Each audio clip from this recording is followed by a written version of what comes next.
I'm pleased to get this underway. Thanks, Heather.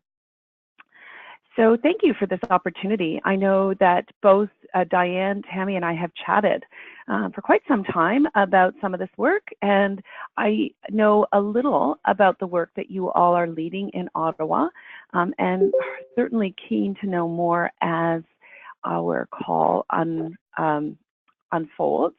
The plan for us today is for me to take no more than 1 hour to sort of run through this framing and presentation. And then that should leave us about 30 minutes for any comments and or questions that you all may have, and so we can get a rich dialogue going. And let's get things underway. So for me today, in chatting with Tammy in particular to prep, there were 3 kind of key areas of focus and content that she thought would be helpful for me to focus on today. The first is really to kind of spend some time sharing what we are seeing in terms of some of the evolving practice of community engagement, with a specific emphasis on authentically engaging what we call our context experts, and then really also chatting a little bit about and sharing some stories from the work that we've been doing to kind of bring that home and translate sort of the theory into an example of action on the ground. And then finally to sort of think about and talk about some of the opportunities that may exist for both systems and policy change and how to think about that. So this is me, and you will get these slides from Diane and Tammy after the call. So the reason that this is there is here's my contact information. If stuff comes up or you have additional questions you want to follow up on, it's just an encouragement from me to reach out to reach out at any time. Happy to chat. So for those of you who don't know, Tamarack's a national charity, and community engagement is just one of 5 big idea areas that we've chosen to focus on. And our reason for focusing on these 5, frankly, is that we believe that each one of them is an important thread in how folks approach significant, lasting community change. So collective impact, which is a very disciplined form of multi-sector collaboration, is another one of the big ideas. Collaborative leadership, community innovation, and evaluating community impact. And for us, Tamarack's really well known, I think, for both finding a good balance between theory and application or practice. And part of the way in which we learn how to do that is that at the bottom you'll see both Vibrant Communities Canada and Deepening Community. These are what we often refer to as our practice areas. So these are, initially anyway, less developed ideas, sort of newer concepts that we're trying to sort of experiment with. And what we do here is intentionally partner with communities to test some of these ideas, develop new resources, and share insights and learnings more broadly. So let's dive in right away and do some stuff around authentic community engagement. Would be really helpful, actually, for a bit of a start, if you guys can put into the chat box any challenge in particular or key question that you're thinking about when you think about this idea of community engagement in the context of the work you're doing in Ottawa. I am going to hopefully start to see some of those questions bubbling.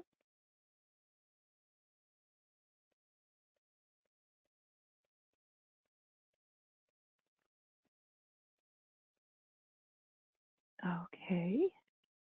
Engaging the most marginalized from Catherine. Yeah, I think that's a big question. And we are going to talk about that. For us, when I referred to what we call context experts at the start of the call, those are the folks that we're talking about, the folks that are quite marginalized, and in particular, the folks who have lived experience that we know is critical for how we begin to engage folks. So for sure, we'll touch on that, but happy to go deeper on that as well. You know, this, Ahmed, the question about sustainably engaging people, I think, is key. And you're right, part of the tension for us is that folks are busy. So how do we, recognize that and build that into our planning processes? Another big question. And then, just the very simple act, as Hélène is suggesting, that we kind of use to reach out to people and authentically get them engaged. So for sure, let's kind of dig in with that as a bit of a starting point, knowing that we will get other questions as stuff goes forward. So for us, when we talk about authentic community engagement as distinct from community engagement just generally, what we're really thinking about is the intentional process of co-creating solutions in partnership with the people who know best through their own lived experience.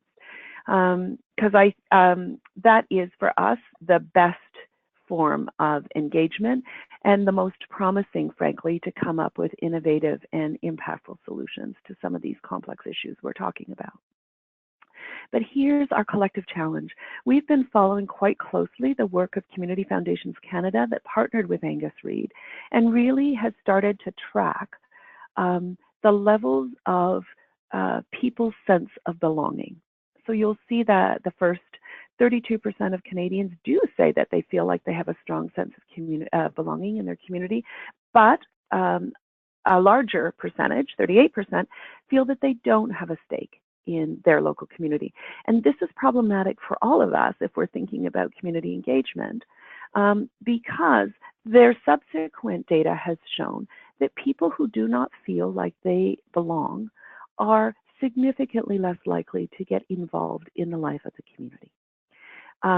The other key data point that we're kind of monitoring around this is, while it's very sad, but not really surprising to many, that a large percentage, 1 in 5, of older Canadians would report themselves as being lonely or dissatisfied. I think the thing that is kind of shocking researchers more generally is that 64% of post-secondary school students are reporting that they feel very lonely in the last 12 months. So it's kind of busting a myth, I think, that many of us have held, that this is primarily an issue or concern of folks that are older. In fact, what we're starting to see is it actually is showing up in every single age demographic. And I think, many of us have long assumed, as have our funders, I think, that the community is just sitting out there waiting for us to come out and engage them. But in fact, one of the challenges that we're facing is that a significant number of folks are sort of not even at the point where engagement is something on their radar. And, I think we do need to recognize that there's still a significant percentage of folks who are out there feeling like they belong and willing to engage. And we do have to absolutely seize that opportunity. But in the design of our engagement plans, I think we have to be mindful of both of the populations. So, I'm sure many of you are familiar with this statistic, which is that there is a direct correlation between people's sense of belonging and their connection to their community and the impact on their personal health. But, we know, and books like Bowling Alone by Robert Putnam and others have really helped to quantify and draw attention to the fact that since the 1960s, people's actual experience of being connected into communities actually been declining. And I think part of that is that some of the institutions that historically we've relied on to help kind of connect community and bring it together are dwindling in their membership, and therefore, we have not yet found, I think, some of the alternate ways in which we need to be thinking about engaging people. But, I know our friends at Public Health have really taken a lead on putting onto the landscape this sense that loneliness is the new tobacco for us, because we know that there's a huge impact on your personal health. In fact, they suggest as impactful or stressful to you as smoking 15 cigarettes a day if you are someone who is feeling isolated and alone. But we also know, and this is sort of what we're kind of looking at more closely, is what is it going to take? Like, what are the new forms of community engagement, and how do we begin to relearn the skills of community and share that learning with community? I know one of the communities of practice that we have developed just recently, which is getting a lot of traction and is looking like it might be an interesting entry point to this issue question, is the notion of emergency preparedness, particularly around extreme weather events like our ice storm today and others. Those are times when ordinary people, I think, begin to realize they can't solely rely on government or agencies to facilitate and support them in times of need, but that there's a real importance in building relationships with our neighbors, those closest to us, so that we know each other well enough to pitch in and help each other in these times. Municipalities, a growing number, are actually investing in the development and implementation of neighborhood strategies specifically for this reason. And also because, there's a competition always amongst municipalities to attract promising people and to hold on to them. And the reality is that there's a recognition that being an efficient and effective municipality isn't enough to be considered a great community, and that our local politicians need to be as mindful about supporting what we would call the social infrastructure as they are around the more basic sort of physical infrastructure of roads and garbage and increasingly internet. The other piece for us, which is showing up, and it was really well presented in an article written by a retiring city manager. He said, when cities embraced from the private sector this notion of exemplary customer service, which is fabulous, one of the unintended consequences of that was that they reinforced for residents that they are primarily taxpayers and or voters. So that, it's very transactional. I've paid my tax. Why aren't you fixing my road? Or why aren't you picking up my garbage? And so a lot of the municipal staff are running pillar to post to respond to individually to all these demands. And the sense amongst residents that they are also responsible citizens who have a leadership role to play, frankly, in creating the kind of communities that they want to live in, is something that I think we need to pay much more intentional attention to. So in terms of sort of the evolving practice of community engagement, there's 7 big areas that I just want to touch on briefly. In terms of when we've seen, promising engagement plans fall short. And you'll see them here, but I'm going to walk us through each one quickly. So the first is about setting appropriate expectations. This matrix that you see in front of us, I think is really useful. It comes from IAP out of Australia, I believe. And what it does is it unpacks for all of us that when we talk about community engagement, in fact, there's multiple levels of engagement, and they have different intent. So that, in fact, before we ever set out to engage people, it's critical that as a team, we're really clear about what is our intention, and that we're using the right forms of consultation to align with the level of engagement that we're hoping to achieve. So, if the purpose of our engagement is really to inform people about a decision that's already made or information that already exists, then, informing is absolutely sufficient. If, in fact, we've developed a range of options, possible options for how to address an issue or how to move forward on something,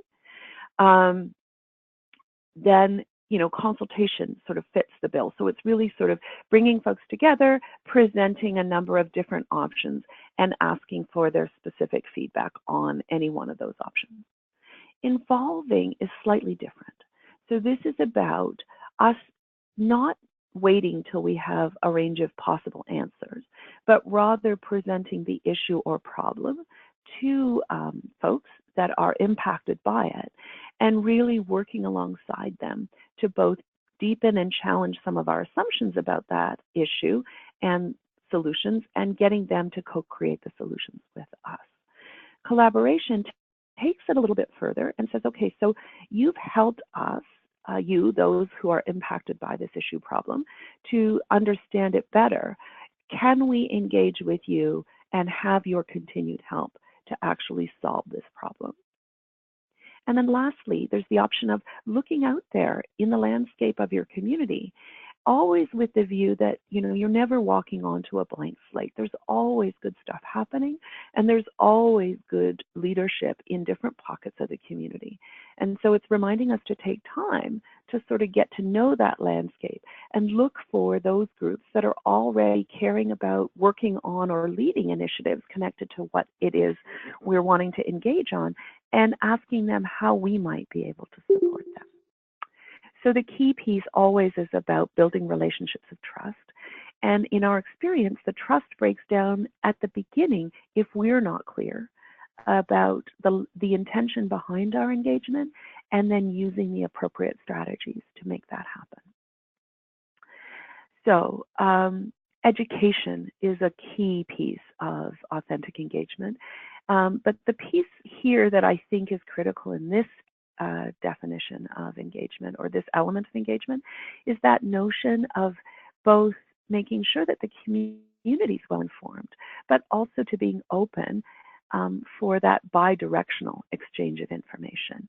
So we're not solely engaging only when it's of interest to us, but that we're remaining open to hearing from and getting a bead on what's happening in the community from community leaders that we trust, and being willing to act not just when it suits our agenda, but as an ongoing long-term commitment to supporting that community.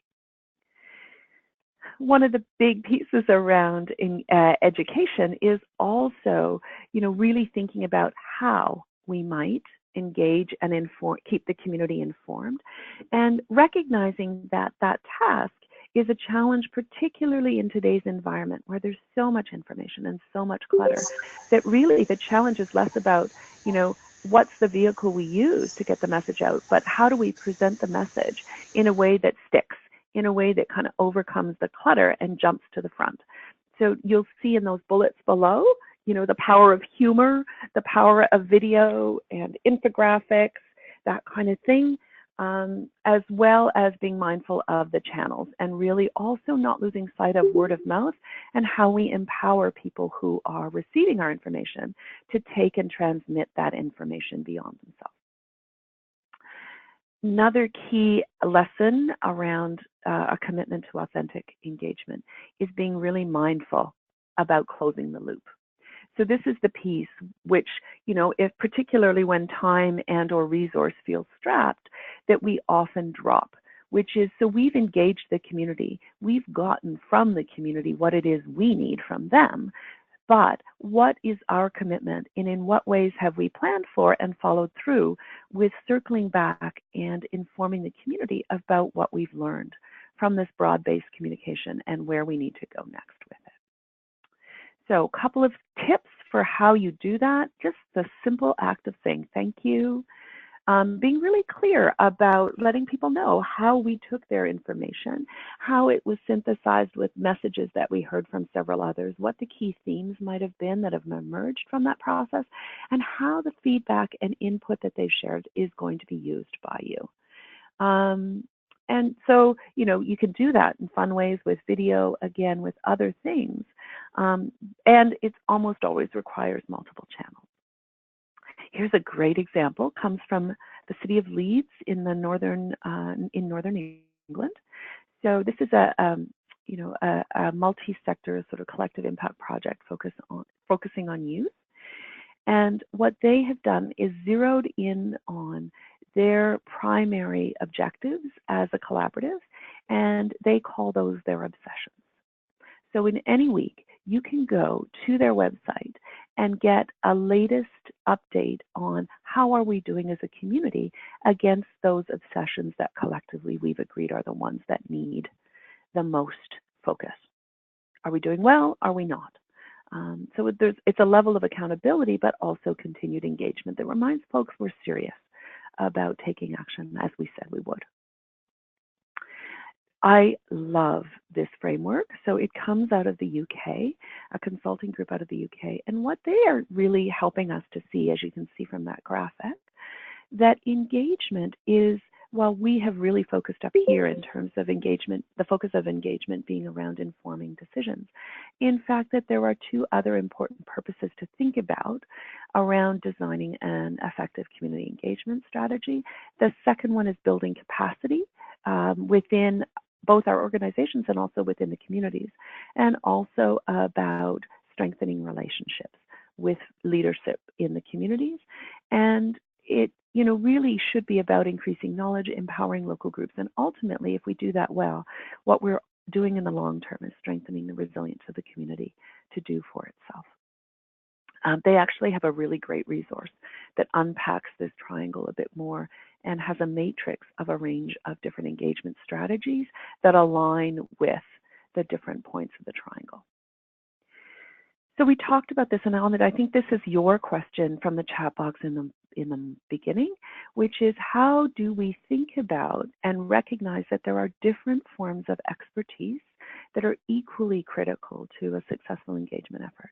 So most of us, and where our energy goes, is to these content experts. These are the professionals, staff, sometimes they're academics, who have been going deep on important concepts and content. And they are usually part of what we would call the formal power structure in a community, because they have knowledge, tools, resources, and a mission mandate that's focused on a particular issue. So these are the folks that, they're easiest to identify, and we often think of as critical to engage around collective action, and that is absolutely true. However, this growing awareness that equally critical is the engagement of whom we call the context experts at the table is something that's sort of gaining some recognition. And for us, those context experts are the residents with lived experience, including children and youth, who are actually experiencing the issue right now. And why that's so critical is that for many of us, the issues that we're trying to address are complex ones, which means that they are dynamic, that the community is not a static thing, that the context that the issue is living in can shift and change in a community for a range of reasons, some of which we control, some of which we don't. And yet, having a good handle on what's happening on the ground in a particular locale is absolutely essential to knowing how to take the content expertise and their knowledge and applying it effectively in one neighborhood over another. It also has implications then, obviously, for how we think about developing a strategic plan. Because what it means is we have a trajectory that we think is going to work, but that we all know jumping in that we're going to have to continue to adapt that strategy and or have varying expectations across neighborhoods depending on the issue. And I'll talk about that a little bit more in one of the stories that I want to share with you. So, key important tips around being intentional about strengthening building relationships with community, having that flexible agenda that allows time for story sharing. In particular, what we found is that as we build stories and as we create space for a diversity of people around a table to share their story of connection to whatever the issue is, really helps to build that sense of mutual respect and trust. We understand perhaps where different people are coming from and not just, positionally why they're engaged, but get a glimmer of what is the passion fueling their engagement. The importance of listening to really, and listening from a perspective, not just to hear, but to understand and catalog how someone's perspective may be different from your own and why.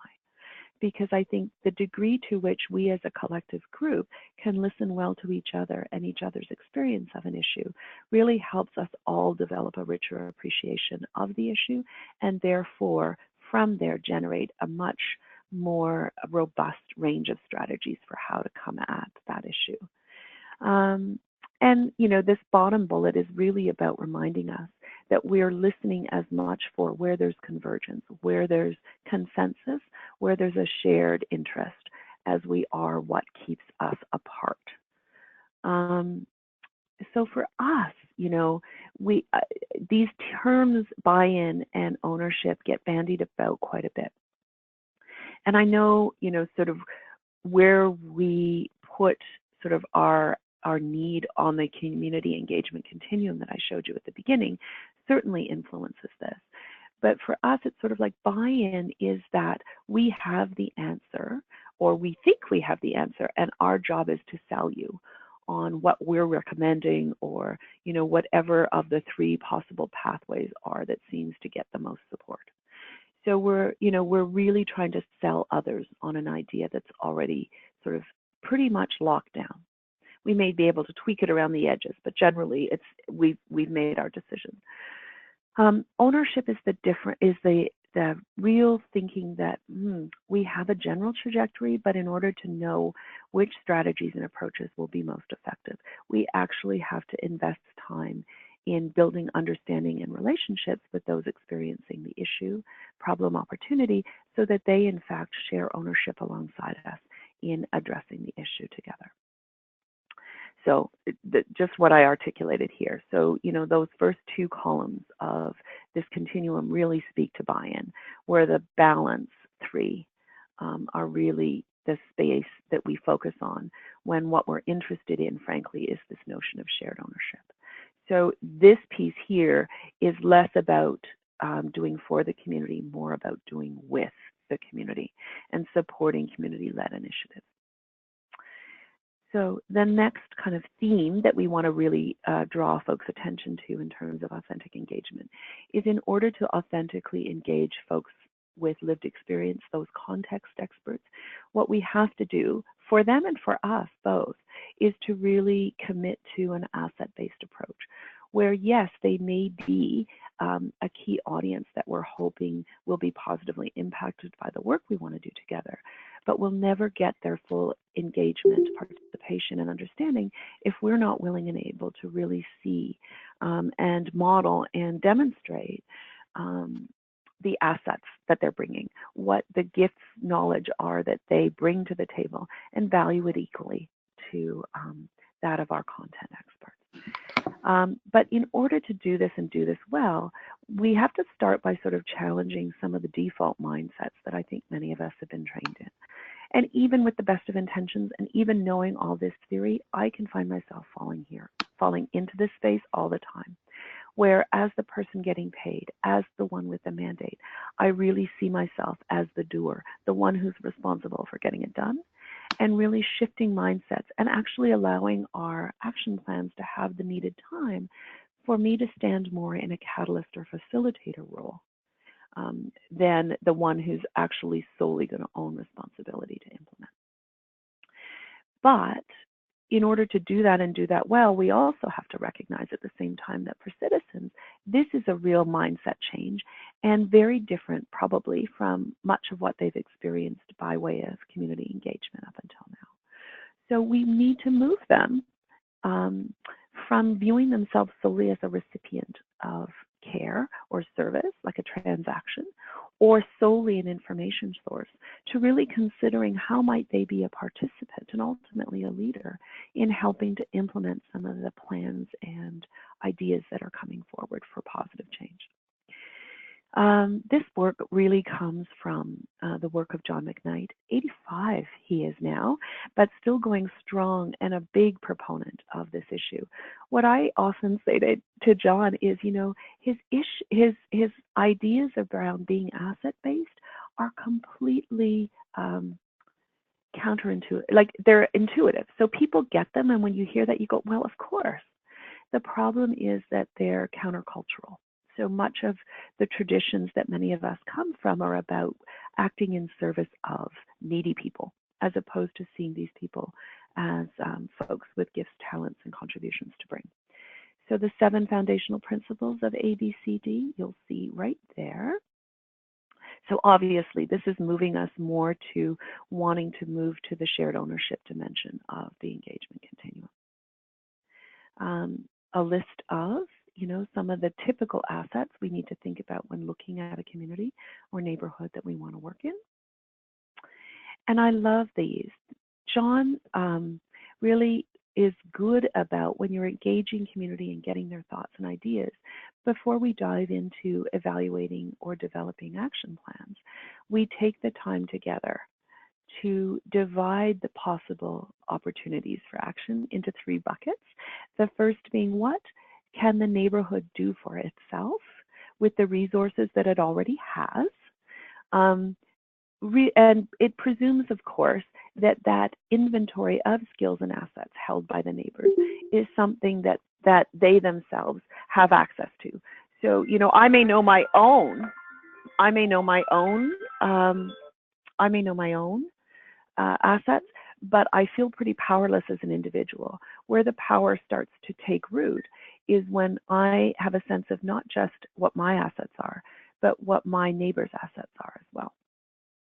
The second bucket that we put possible ideas for action into is things that we could do as our neighborhood, but we need some help from outside to augment what we can do. And then the third is that recognition that there are some issues that are beyond the capacity for us as a group of neighbors to address. And in those situations, really being mindful about, well, who do we need to engage? I point you towards the City of Montreal.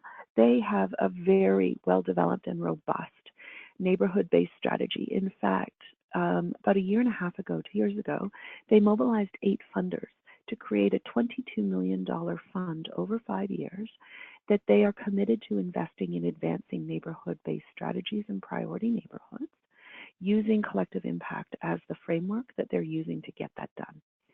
And what's particularly interesting is, independent of these neighborhood roundtables, which is a 20-year history that these roundtables have, made up of frontline social service agencies, residents of that particular neighborhood, and local business owners.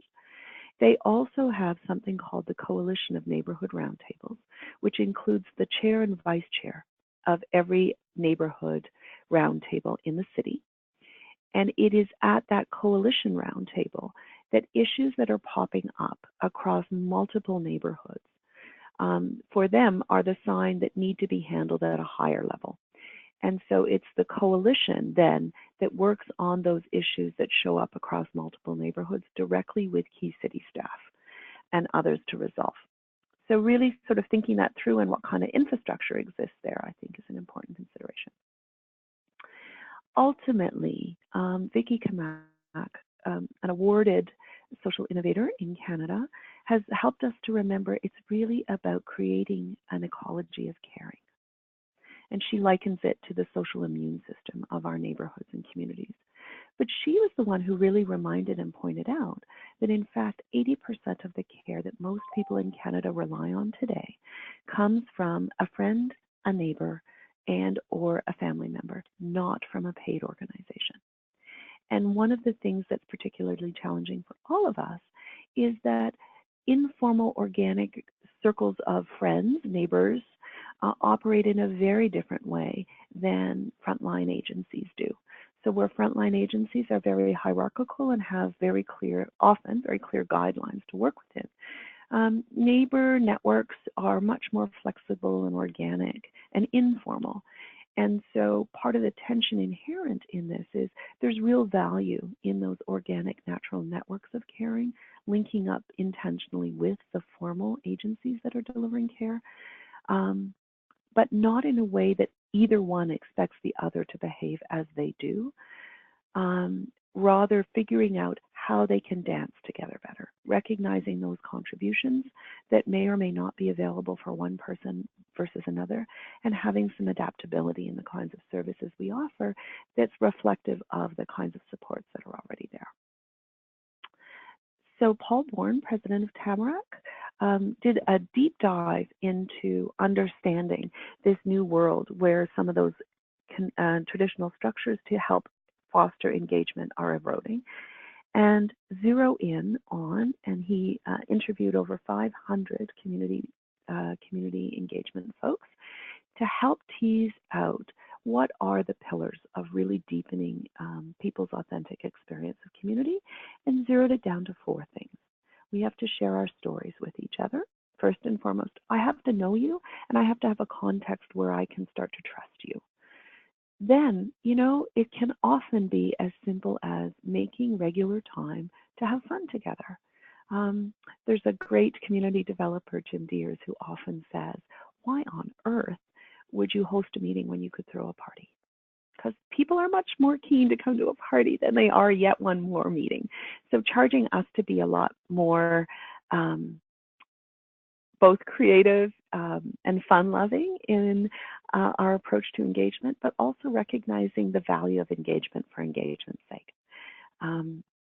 Interestingly, I did some work around community well-being in my predominantly rural region, and one of the things that people said they valued most about living in our region was small town feel.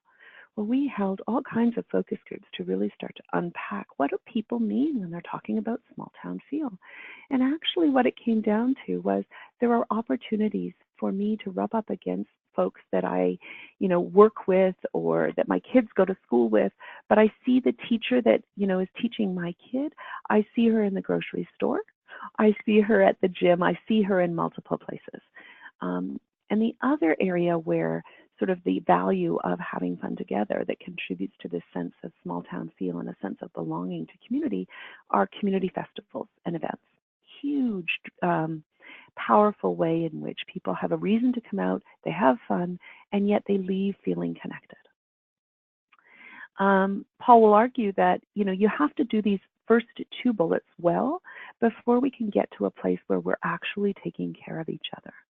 And for me, it's really kind of looking at not only what can I do to help so-and-so, my neighbor, but also can I be vulnerable enough to actually accept care when care is offered to me? Because it needs to be reciprocal for it to feel respect, for it to be trusted and or to sort of not be like a power imbalance. And then finally, when we do the first top three well, only then are we in a position, I think, to work well together to build a better community.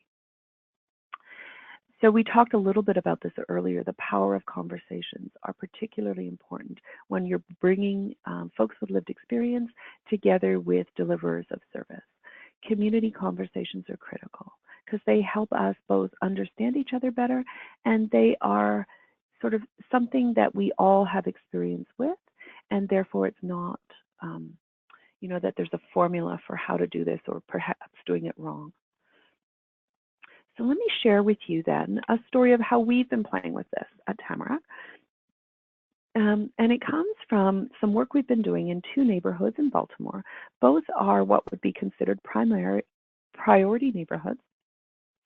And the initiative's being driven by this program called Be More for Healthy Babies, which sadly is really about reducing infant mortality rates and or sort of more aspirationally making sure that more of the babies in the community are born at healthy weight and full term and that they thrive in healthy families. So what sparked this? Be More for Healthy Babies and this focus on reducing infant mortality rates. In 2009, the city of Baltimore had the highest infant mortality rate in Maryland. And for them, the definition of infant mortality is number of live births per thousand that don't make it to their first birthday.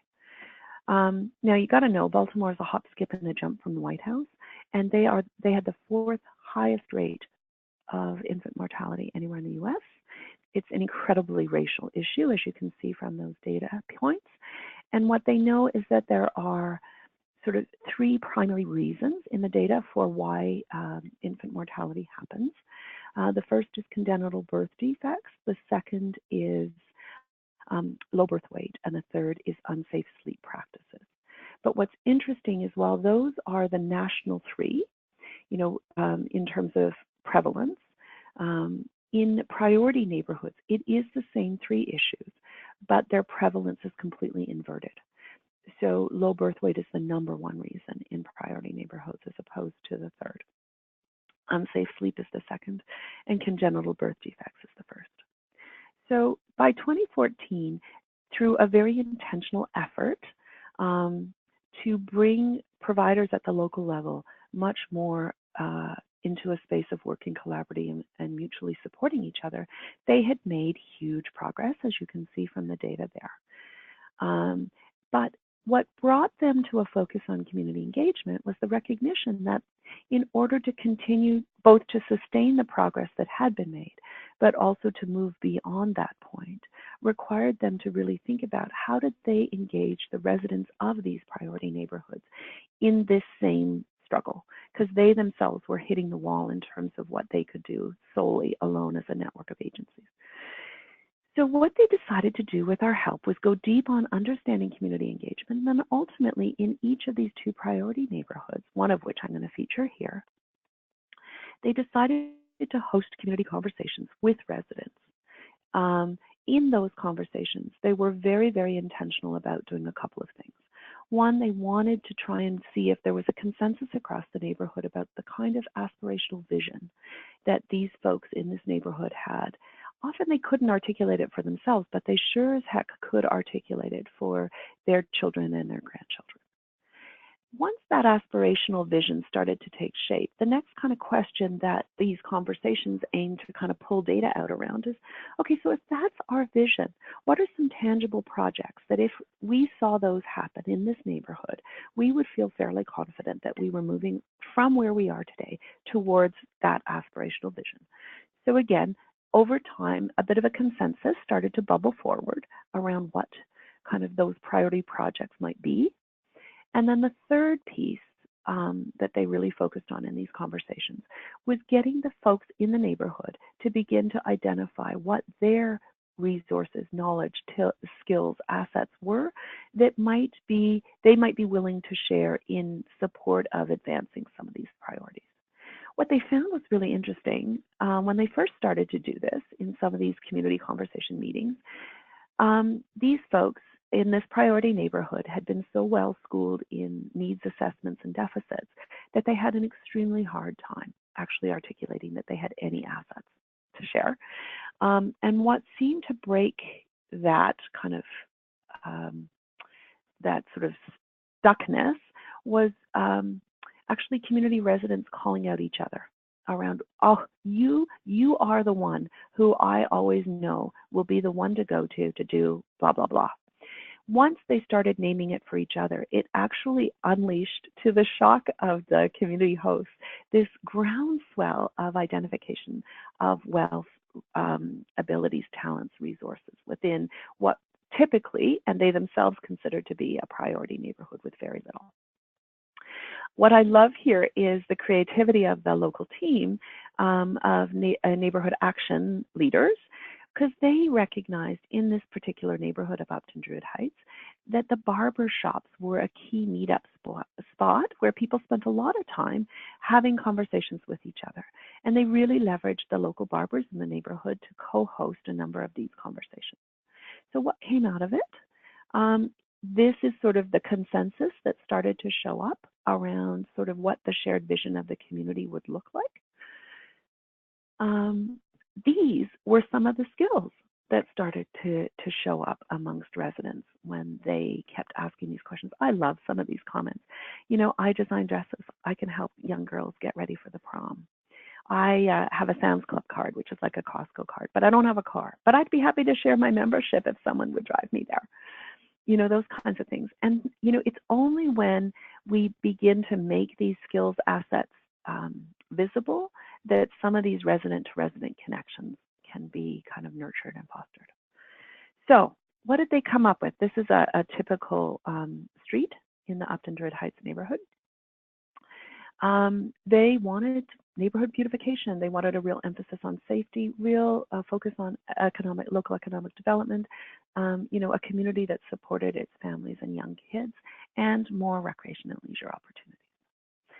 So at the end of this process, spend a lot of time with their neighborhood action team to sort of say, okay, so what advice would you give to other sort of community action groups that wanted to do a neighborhood-based change process? And you'll see some of the ahas. One of the big things that they talked about a lot was how they had to overcome the residents looking to them to provide the answer that they were supposed to say yes to, and really get the residents to believe that they could have a say, and that the role that these folks were playing was just to sort of collate that information and bring it back. I found the bottom one really fascinating. So for them, some of the richest, most valuable conversations came in community conversation groups that actually had a very, very small number of people engaged and involved. So when they were reflecting on the challenge overall, here are some of the things that really surfaced. So one of the challenges, and in particular, because it was two neighborhoods that launched at the same time, and the neighborhoods used the same process, but the timeline required for each neighborhood was hugely varied. The second neighborhood was highly Hispanic and had lots of undocumented folks. And so with the change in federal government and the real crackdown on illegals, the second neighborhood had a heck of a time getting anyone to come out in the community at all to participate in anything out of fear. And so that really shifted the dynamic and the timelines by which these two neighborhood projects unfolded. Both communities had tons and tons of grief. And so trying to get people to focus on things that are positive in the face of that grief was a challenge. They themselves as agencies, as well as their community partners, were also living in an environment of real flux and change. They were living in an environment of scarcity with lots of reduced funding and program instability, and a lot of that really affected the leadership team of these conversations and made it a challenge for them to go out and authentically engage folks, and recognizing the need and importance for their team to take care of themselves and each other, to be able to function well in this kind of environment emerged as a key and important consideration. Here's some of the strengths that they began to recognize. Most importantly, it was how they do their work was as important as whatever the work was that they were doing. And that real need to build strong relationships of trust, both with other agency providers, but also with the residents themselves, became key. And the dilemma that they faced, right? Which I'm sure you folks face all the time as well, that they have accountability for a particular action plan, and yet the dynamic neighborhoods that they were living in were challenging to, required adaptation. And so how do you navigate that tension where you have a management team holding you to an action plan, and yet a reality unfolding in a community that would look quite varied? So lastly, I think where I kind of thought would be important to really stress is this notion of there's programmatic innovation that can happen, but we really need and want to engage citizens when what we're interested in, I think, is a real sense of community innovation. So what we're trying to do is create solutions that are absolutely distinct from and perhaps more ambitious and uncertain than continuously improving the programs and services that are currently offered. Community engagement or community innovation for us is a form of social innovation that we see as being very place-based. And there's huge power, I think, in taking a neighborhood lens, as you folks have done in terms of your work. Because, what was pointed out well, I think, in a recent paper I read, was that a lot of these global challenges that are coming into the newspaper every day around global warming or, poverty and the inequality gap, those issues feel huge and daunting and overwhelming. And yet, when we're working at a local level, there's a capacity to translate those huge intractable issues into tangible things that folks can do. And so there's real power in working at the local level because the folks who care about the issues can see firsthand the impact of their involvement and their work. It's important to recognize that in the spirit of true social innovation, it's both a destination, i.e., we want to see some tangible results, but that it's also a journey that we can't fully predict. And the story that I just shared about what happened in the two neighborhoods in Baltimore is a perfect example of that. Just to kind of really help us to appreciate the innovation thinking, innovation mindset, it is about, like, if you think about it, if what we were focused on was service innovation, which I think is important, what we would be thinking about from a blockbuster perspective, if that's who we were, how do we, improve the rate of on-time returns of our inventory? How do we get, create conditions where our members rent more often, rent more material, that kind of thing? Along comes Netflix. Netflix completely lets go of some of the very basic assumptions about how video content is made available to people, really leveraging some of the new technology of the internet or the increased capacity of the internet. But a lot of the givens that Blockbuster was sort of basing their business model on suddenly became irrelevant with the arrival of Netflix, and not surprisingly, in very short order, Blockbuster filed for bankruptcy. Right? So you really have to think about, when you're sitting out there to advance community change, yes, there's a real important value to looking at how we can enhance and improve the services we offer. But equally important, I think we need to make time to ask ourselves, so what else, what more? What do we need to let go of? How do we push ourselves beyond what we assume to be the right answer and really start to experiment with new approaches and new thinking? Rockefeller Foundation did a great research report recently around innovation capacity. What they found in canvassing a huge number of non-for-profit leaders was that 80% of them really aspired to be more innovative, but only 40% felt that their organization was well designed to champion and encourage innovation. And that at the same time that they recognized this gap, what was really motivating this focus on innovation was the fact that 50% of them were reported that they were living in an environment that was incredibly turbulent, and the need to move beyond the standard way of doing things was becoming particularly important and significant. So Rockefeller, in this research report, identified 6 core elements that need to be sort of nurtured within an organization, a nonprofit organization, if what we are really interested in is building the capacity within organizations to innovate. Another important thing when we're thinking about innovation, and this comes right back full circle to that authentic engagement piece, which is any lasting innovation that we have seen involves 3 players typically, and any one of them working alone is rarely successful.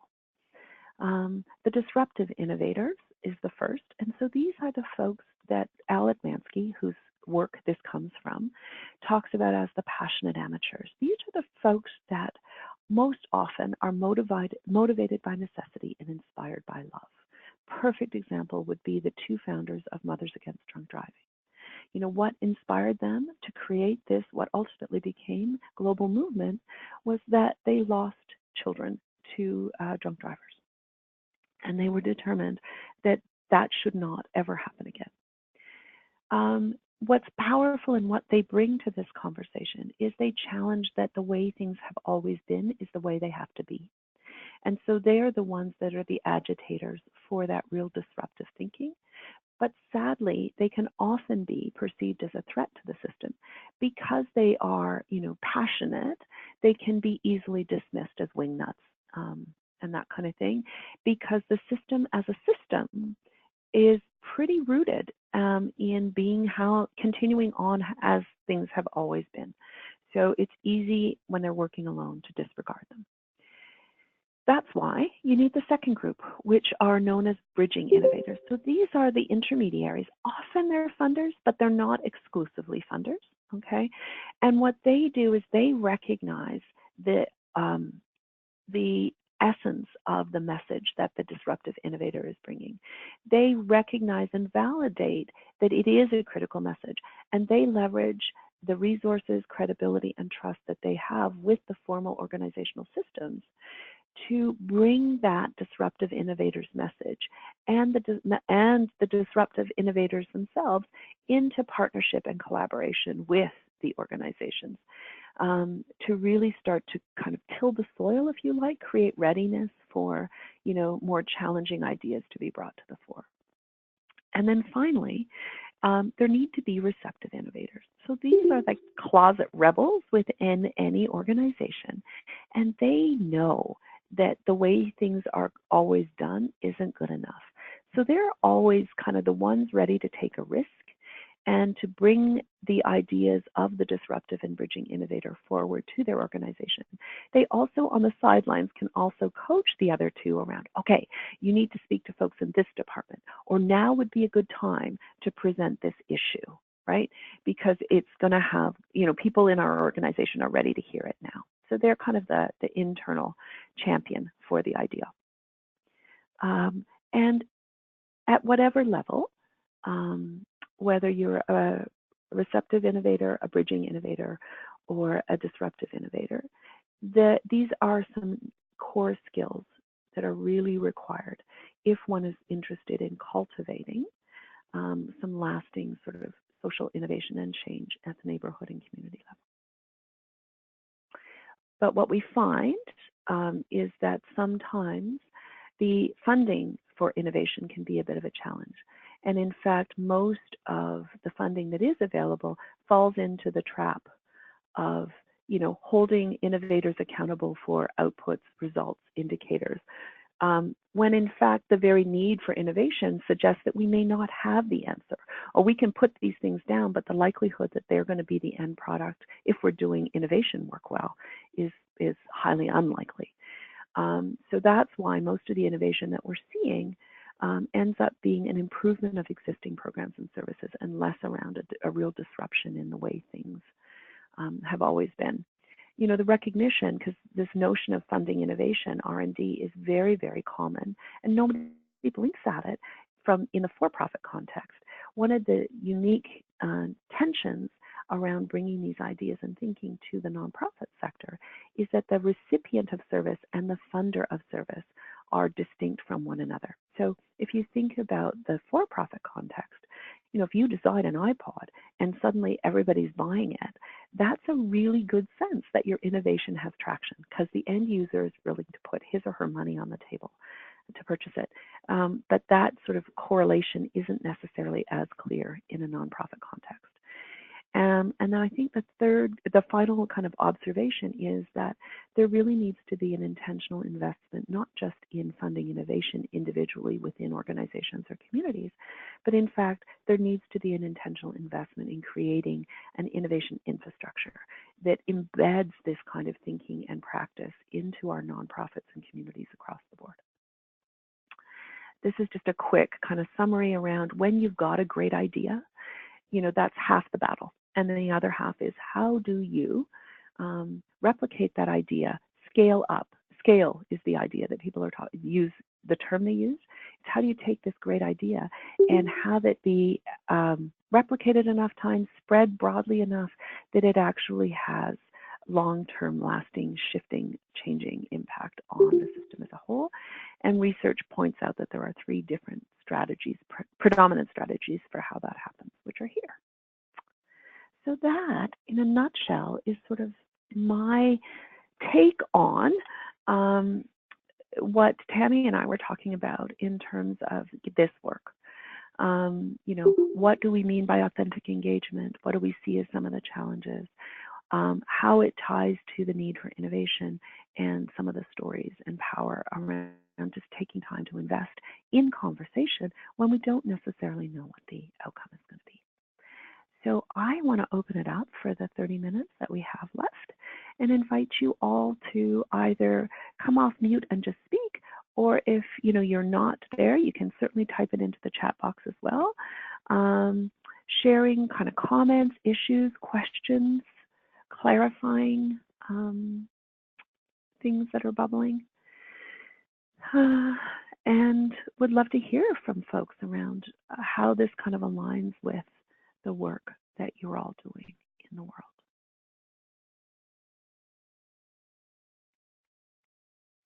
Heather, do you think it's possible to take us all off mute and people can just chime in? Yeah, and anyone can unmute themselves at any time. Okay, great.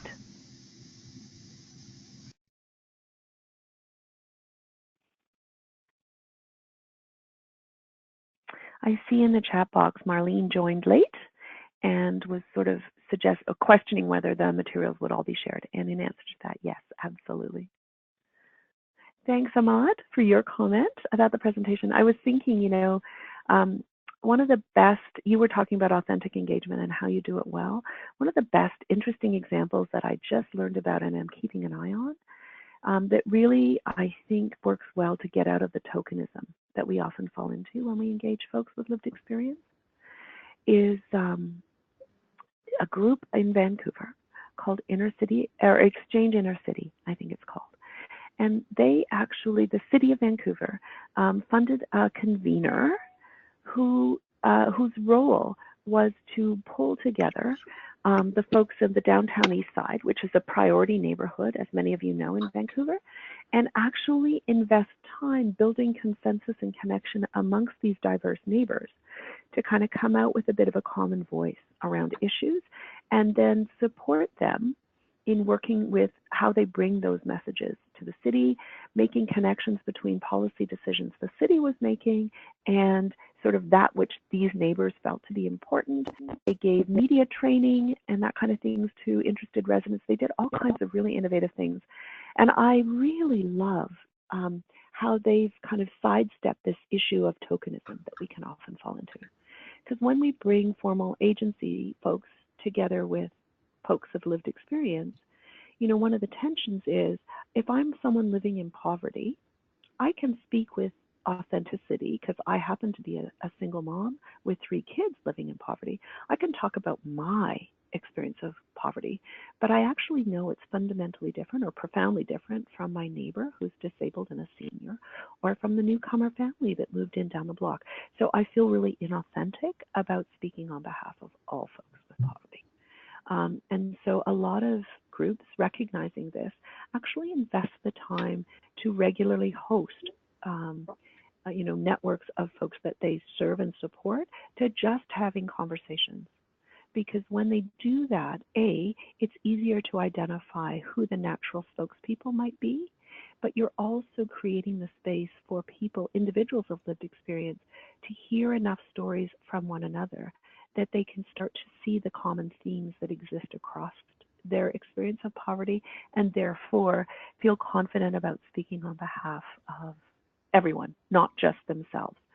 Because many of us, if we're sitting there as a nonprofit, know if I'm at a collaborative table and you ask me a question and I don't have an answer, I can go back to my colleagues and peers and come back later to the table with the answer. We have to think about how we create those same sort of mechanisms that are workable for folks with lived experience as well. And Chris, you made this comment, and I agree. You know, the tech sector seems to be ahead of nonprofits in terms of innovation.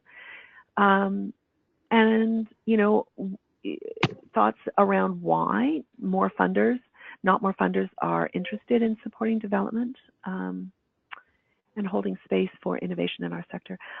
You know, if I think about it, you know, one of the big funders of this work so often are various levels of government.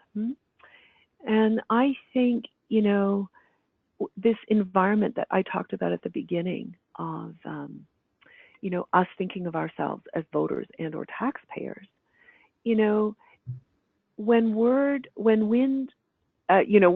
gets out on the wind that, you know, government has invested in innovation, in a new and innovative approach, and it's crashed and burned, they get raked over the coals. How dare they be so wasteful with our money? You know, how can they be so incompetent? And I think, you know, one of the unintended consequences of that, frankly, is that we've created a really unsafe environment for them to want to or value investing in innovation. So I think that's part of it. I also think, you know, there aren't, you know, one of the things that I think is really cool about your group is that you actually create times and space when you're thinking about these issues as a network rather than as a set of organizations. I think when you have your organizational hat on and you're stripped to the bone and you're running flat out to implement the programs and services that you've been funded to deliver, intentionally creating spaces and opportunities to pull yourselves out of that and to really take yourselves upstream and have these kind of conversations about opportunities for innovation, I think can also be a challenge. And then, you know, and then the funder mindset of so used to their own version of accountability. Tell us what outcomes you're going to achieve. Well, not really sure. won't get you the grant money you need, I think, to innovate.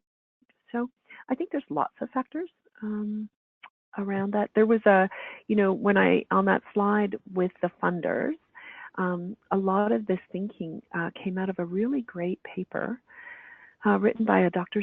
Sarah Schulman. She's with a group called In With Forward, Canadian-based company, international, I think, maybe.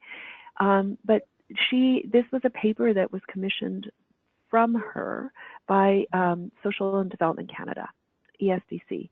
So I think that for me is a really hopeful sign that people are actually starting to think intentionally about what's the infrastructure that we need to put in place to make this happen. So if you're curious about that, I'd really encourage you to source out that document, or I can share it, because I think she's given us some good thought. Anybody else? Comments, questions, thoughts, ideas? How we talk to funders when the plan is not unfolding as written. I don't know how many of you have done work with the Trillium Foundation, but I know in the community work that I did, which we actually, developed a community engagement plan, but framed it as a program, which is a little bit crazy making. I found our grant officers to actually be really open and receptive when we needed to adjust timelines. Obviously, they couldn't necessarily make more funding available, but they could sometimes point us to in directions where there might be other funding sources that could augment what we were doing. But they were completely understanding with the organic nature of community, and that the fact that it's very often that plans don't always go as we articulate them to be. So I don't know that that's the only answer, but I think, the only other challenge I would say, and funders have to own this, and I know that there are funding networks that are holding each other accountable around this, is that, funders can really be guilty of, what often folks refer to as that shiny penny syndrome, right? So they're so interested when they get together with their peers to be the ones to talk about, well, we're funding the most innovative, coolest idea, that, getting them to know and understand the need for long-term investments over time in promising innovations beyond that first year is also a really important message that I think we need to start creating a bit of an echo chamber around for them. I think it was Ben Hecht from Living Cities, when he was presenting to us in Vancouver in the fall, was saying, really sort of like the funding model now for the most part is 80% of funding goes to the development of promising new innovations. And really 20% of funders' budgets is often kind of allocated for the reinvestment and continuing development of the promising innovations that came out of our initial investment. And his suggestion was, in fact, that pyramid ought to be, or that percentage ought to be inverted, so that in fact 80% of funders' money was continuing to invest in, refine, and enhance promising innovations and scaling them out, and only 20% into cultivating new innovations. I think another really interesting idea, I don't know how you'd implement it though, was this notion that it should become a common practice that 1 or 2% of the savings generated from an innovative new program should by default be reinvested in sustaining that program, so that we have hope in growing promising innovations beyond just this little fringe thing that happens from time to time. So Ahmad, I see your question. So one of the challenges I've seen is the ability for community developers to be present in communities in times that actually make sense for communities. Yeah, I hear you. I think for me, where I've seen this, where I've really seen this is around also when you start working in collaboratives that bring together service delivery agencies with residents of community, right? Because, in order to authentically participate as a resident of the community, if I'm working, means that I almost always have to go to meetings at night. But you are coming at this work partly because it's your paid job. It may also be passion, but it is your paid job. And so you would much rather have meetings happening during the day. So some, I don't think they're perfect, but some of the solutions that I've seen is alternating. So one month we have our meeting during business hours, another month we have our meeting in the evenings. But, you know, and I hear you. I agree that it can be really challenging. The other thing is, you know, when we create those positive spaces, particularly in communities that are pretty jaded because they've been walked through the hearing from the community when it suits the community, and or, you know, the community already having funds to work on problem X, but, you know, the community really wants to work on problem Y. And do we as agencies have the latitude to really work with the community on their agenda? Because that ultimately will build trust and credibility and relationships that will enable us then to work on agendas that work well for the agencies as well. Is another big problem. I don't know that I have any lasting answers, but I do think, as you've named, we have to start tackling this as sectors and in our role if, you know, we're going to realize the real promise and value that community development folks bring through their partnerships with communities around moving forward lasting change, for sure. What do you suggest to improve around cross-cultural community engagement?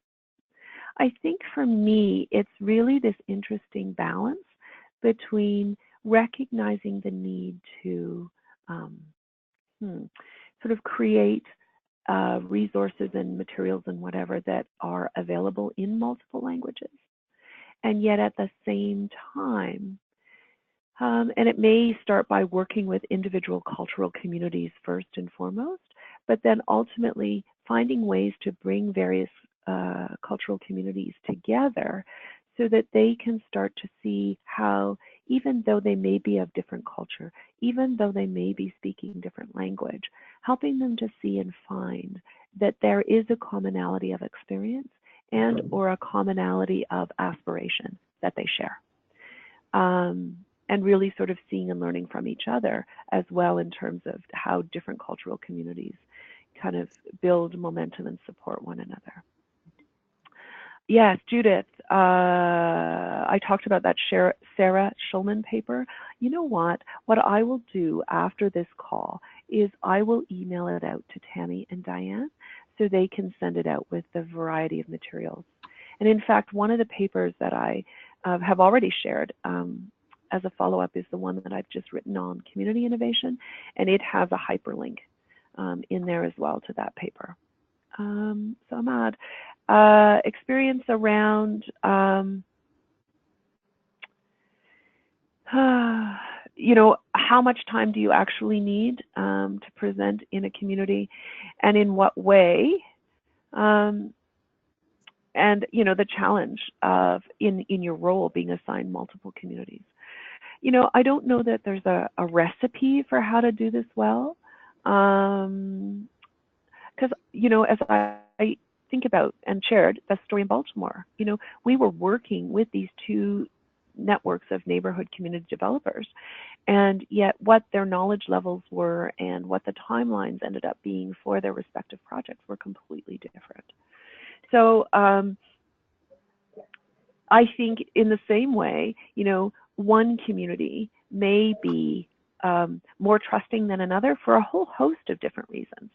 And so, you know, it may actually take time, more time in one community than another. And I wonder if, you know, in your role as a community developer, how aware is your agency about, I'm sure they are, about sort of that dynamic? And you know, how much adaptability do you have in your plans? Because people do recognize that communities are starting in different places, and some may need more resources at different times than others. But another thing that I've seen work really well, and in particular, I'm thinking of a project, a neighborhood-based project in Palm Beach that we did some work with, is one of the big things that has been really effective is intentionally bringing time for the leaders within the communities to actually come together and learn from each other. So really nurturing sort of the peer learning that can happen between and amongst perhaps the different neighborhoods or communities that you're working with. So that's another way that I think in your role you can help manage in a very fruitful way the demands that you might have on your time to engage across multiple communities. So I would be listening for, sort of professional development opportunities that you keep hearing across multiple communities that you may be supporting, or questions, that kind of thing, and look for ways in which you can regularly bring them together with each other, both to learn together, but also to learn from each other and learn about each other. And that's yet another way, I think, to build trust. Yeah, communicating with a community that's not online.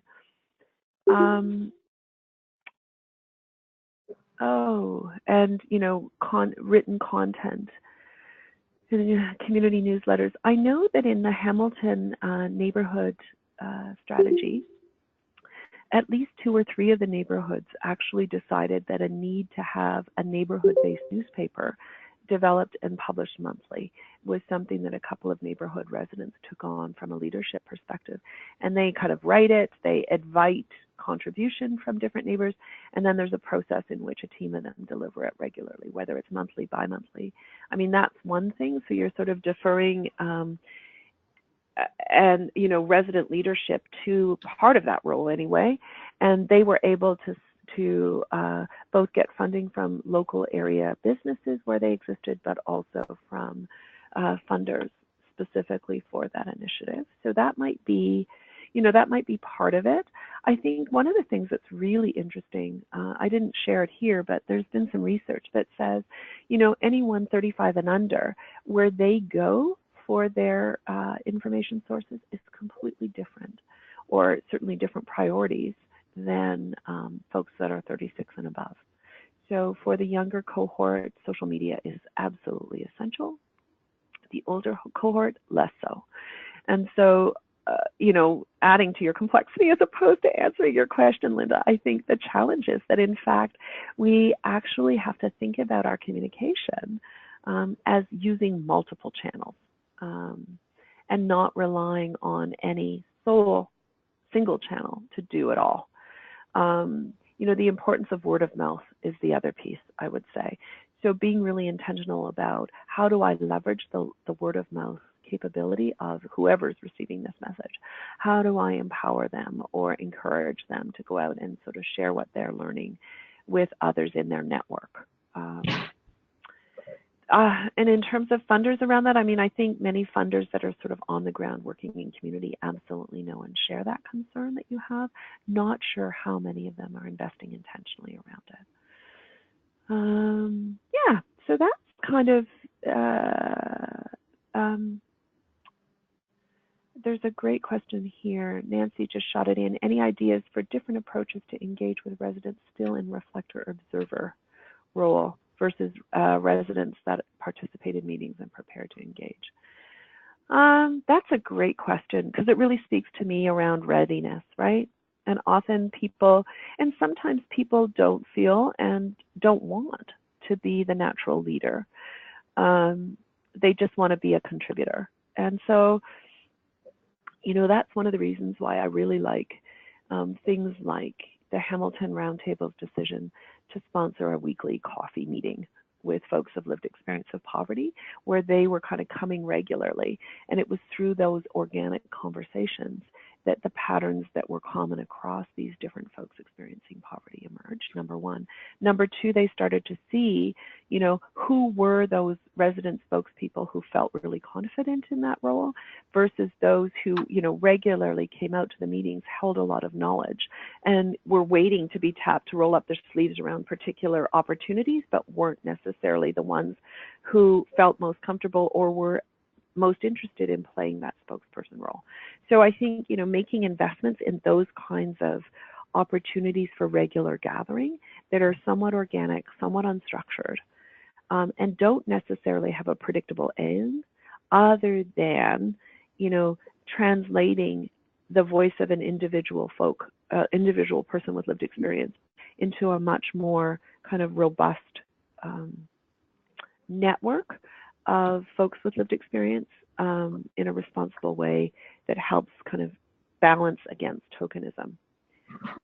Are the things that I'm interested in, and that's why that inner city exchange piece for me was really interesting, because they've started to, because they're convened and because they're meeting, these low-income residents are starting to now play multiple essential roles in the role of the city. So they comment now, they regularly meet with the city manager, who walks through, you know, proposed plans and changes to bylaws and explains them in a layman's way so that folks in the neighborhood can sort of give their feedback and reaction or concern, which is a long-term investment on the part of the city for sure. You know, that, you know, finding funds to enable them to invest in media training for the folks in the neighborhood that were interested and really drawn to wanting to learn more around that was the second dimension. And I think the third one, which is still kind of unfolding, is the City of Vancouver is really committed to social procurement. They started around the 2010 Olympics. And what we mean by social procurement is recognizing that, you know, a lot of municipalities don't necessarily have lots of free capital to invest in community-based projects, but they have budgets that they need to spend on all kinds of services all the time, whether it be snow plowing or, you know, construction projects or whatever. And so as a city, part of what they've made a commitment around is that they would give preferential weighting to proposals that came in that had a social dimension to them, i.e. in the fulfillment of this contract, should we be awarded it, we are committed to creating employment opportunities for 10, 15, 20 employment-ready folks that are now not working, to give them that experience. Fabulous idea in principle.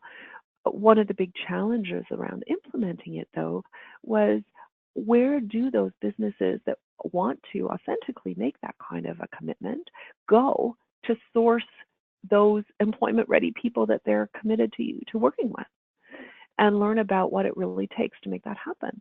Well, this inner city exchange or exchange inner city group now has become the go-to place where some of these business leaders who are committed to fulfilling their social procurement requirements are going to get leads on, you know, how do I find these sorts of people?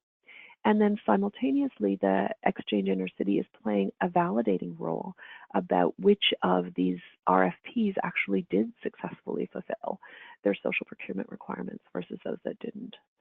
So Diane, you had a question about the social infrastructure. And then you're right, you know, saying that an important component in social infrastructure is the informal networks of supported engagement. So two different things. I can certainly share with you that social infrastructure paper, which I think is some ideas around, you know, beyond just investing in innovative projects and services. How do we kind of resource the community nonprofit sector to build innovation in? Absolutely, that's something I can share with you. And you know, those informal networks, and how do you better link up the informal organic networks of engaged neighbors and residents with the service providers that are working in the same space. I know that Viki in particular was experimenting with something which was called tyze.com. It's on the slides. And it was sort of like modeled after Facebook, but it was very much a person by person, i.e. I'm the shut-in senior. And so a Facebook style kind of page is created for me and about me. I get control over who I allow to have access to that page, but it becomes the meetup spot where the neighbors and friends who come in and sit with me on the weekends can find the list of the formal service agency providers who I'm working with and give them updates around shifts and changes that they're seeing. Or, you know, it's where the living will and those kinds of directives are stored.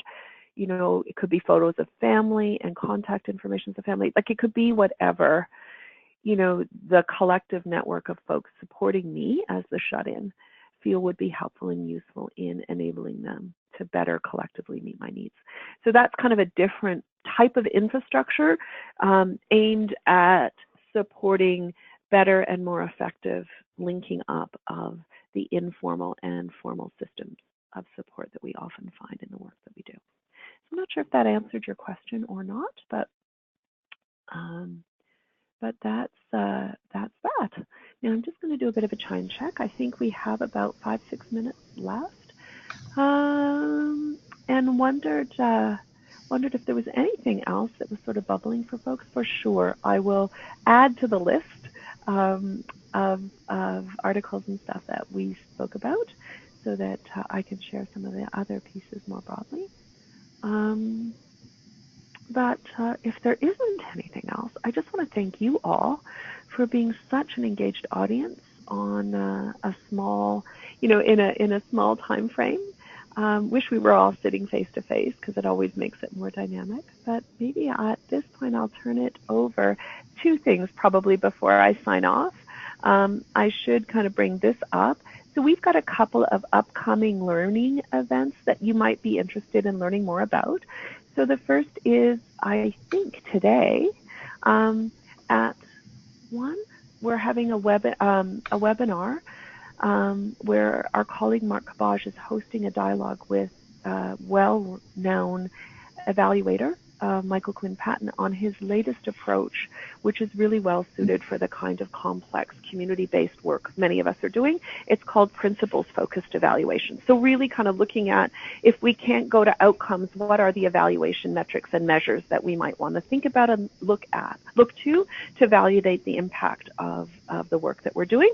And then they're going on a road tour in March with a series of one-day workshops in those cities. If you're curious and want to know more about that, talked a lot today about asset-based community development. So Kitchener in April, we're bringing John McKnight, founder of ABCD, along with Cormac Russell, who is an ABCD fellow working in the UK, who's done tons of ABC-style work in neighborhoods in the UK. And in late February, early March, we are hosting our Collective Impact 3.0 workshop, which is really sort of this discipline framework for multi-sector collaboration, but really kind of pulling it to the next level. So all of those are upcoming face-to-face learning events and or webinars, but the link at the bottom is where you would go if you want to learn more. And all our webinars are always free and available. Whether you actually, for the recording, whether you actually, if you've registered, whether you actually make it to the call or not. So there you go. So that's kind of another way you can do more. So if I can just step in at this point, 2 things, so don't leave yet, folks. I would like, of course, to thank Sylvia for this great webinar and all the thought and energy she put into this, and for Heather for getting us set up in terms of the technology and not getting frustrated with those of us that aren't so great with this, and Tamarack in general for making this kind of process available to us and all the work they're doing. I know that we only have 3 minutes left, but I'm wondering if we could very quickly go around through folks still on the call, and if you could just share, if you have this, one thing that you learned today that you think you can apply in your work.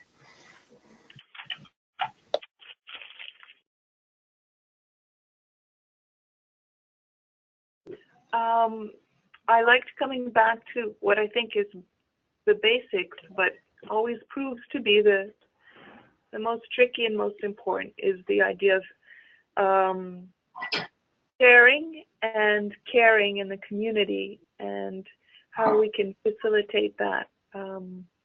Thank you for bringing that back to the front of my mind and its importance. I will use that.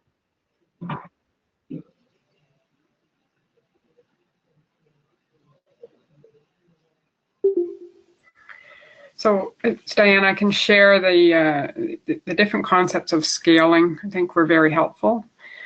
Scaling in, out, and deep, and we're pressured to do all of those, but I think it's helpful for us to be able to explain that to our stakeholders, and that can be part of the story, I think, to our funders when they're pushing us. When things have not gone the way we thought, we can maybe frame some of it that there was more emphasis on one or another of those. Hi, it's Linda up here in snowy Rupert. Really loving the idea of the Paul Bourne's elements and loving sharing our stories as an arts-based connector. That's what we're doing. And having fun.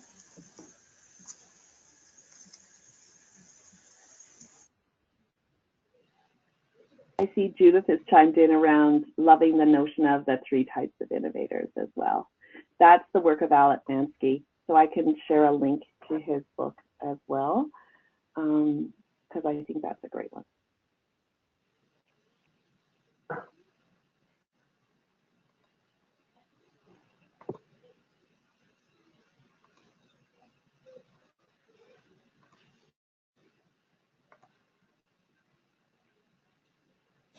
Well, thank you, everybody.